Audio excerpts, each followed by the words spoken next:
Hello guys, this is Spicy and this is the final part of the Bandai High Grade 1/44 scale double Zeta. So this is the mobile suit mode. So basically we had to remove quite a few parts from the mobile armor mode or the fighter modes.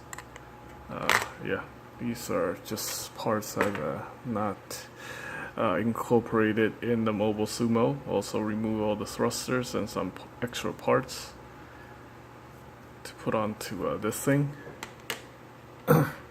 Alright, and we do have two beam saber effects here. As you can see, he's now holding his hyper beam saber. This thing is huge. Take a look at that. The beam effect parts is probably just as big as the torso itself.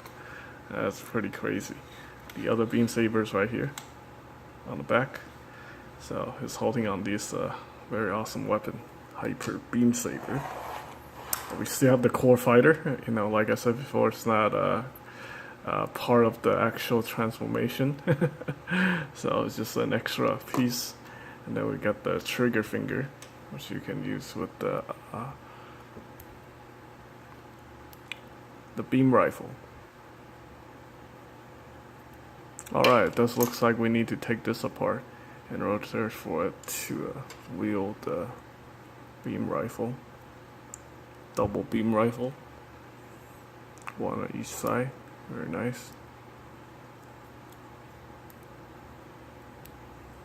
Alright, now it's attached. Okay. So, as far as articulation goes, this kit is pretty much a brick. Don't expect to put this in any serious dynamic poses. The best thing you can do for this kit is just put it on the action base. We still have access to some of his gimmicks, such as missile pods on the back. Got the cannon, or the beam cannon, or the hyper beam saber. The head's on the ball peg, but yeah, there's really not much you can do with it. It's barely any articulation because this kit is pretty much just a brick. So yeah, it does look very nice though. Take a look at that. The whole kit looks super awesome. It will look even better if I actually apply a proper paint job on this one. But the owner of this kit wanted me to get a conversion kit to turn this into the full armor double Zeta. I don't know how realistic that's gonna be, but I guess I will look into that. Anyway, let's keep talking about the articulation. The arms on the polycap attached to that peg, so you can rotate it.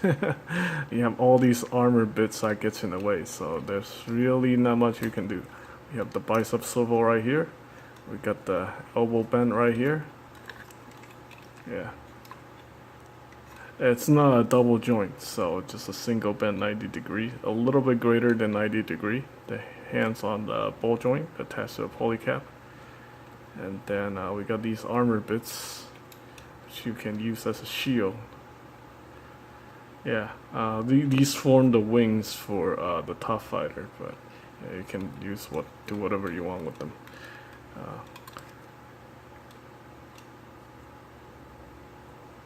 Like fold it straight or put them at an angle. Anyway, the waist is on the polycap, and you do have some okay range of movement, even though the backpack really does gets in the way. So you won't be doing a lot of waist articulation. You can do a little bit of an ab crunch, and yeah, we have the peg hole right here for the action base.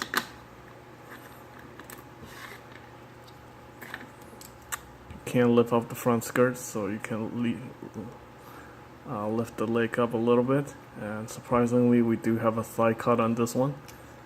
It's very nice. Well, it's 2010, so it's not you know, they have that technology developed. So we got a double jointed knee. However, it's really hindered by this humongous armor piece.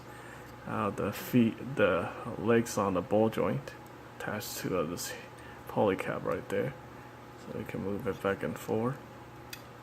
A little bit ankle rocker action. Alright, I didn't do anything with the feet, so because it's gonna be used heavily in the next coming conversion, if I can actually find a conversion kit for this one. Anyway, that is pretty much it.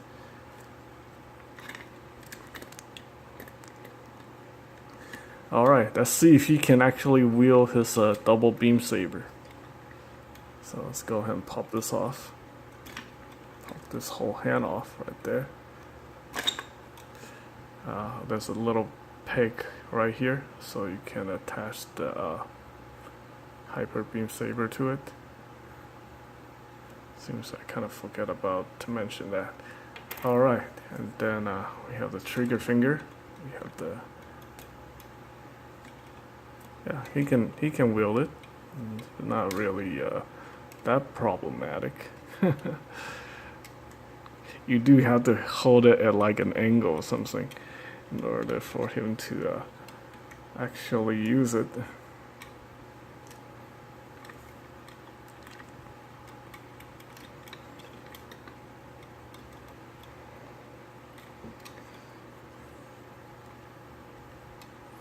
I was surprised. That kind of looked like a decent action pose to me.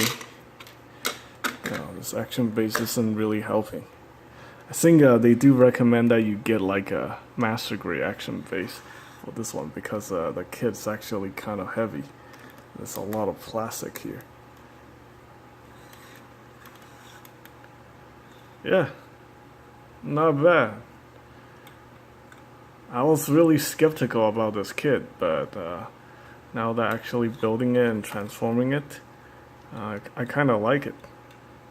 Yeah, can't wait to transform this guy into the full armor double Zeta. I think the conversion kit is made by B Club. To be honest, I haven't really done a lot of research into it. I am not even sure if it's gonna work with this kit, but you know, who knows? It's worth a try. So, yeah. So here we have it.